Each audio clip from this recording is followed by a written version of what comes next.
Hello everyone, welcome back. In today's video, I'm going to show you how to activate your RedotPay physical card so that you can start using it for in-store purchases or ATM withdrawals. Now, first of all, you need to simply launch your RedotPay application and then sign in into your account if you haven't already. Now, when you sign in, simply tap on the option of cards, and over here you are going to see two different sections. So the first card will be your virtual card that you have, and the second tab would be of the physical card.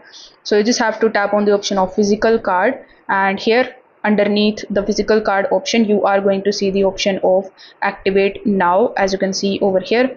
So simply tap on the option of activate now, and then you need to enter your activation code. So simply after entering the activation code, you just have to tap on the option of confirm, and just keep this activation code private and never share it with anyone else.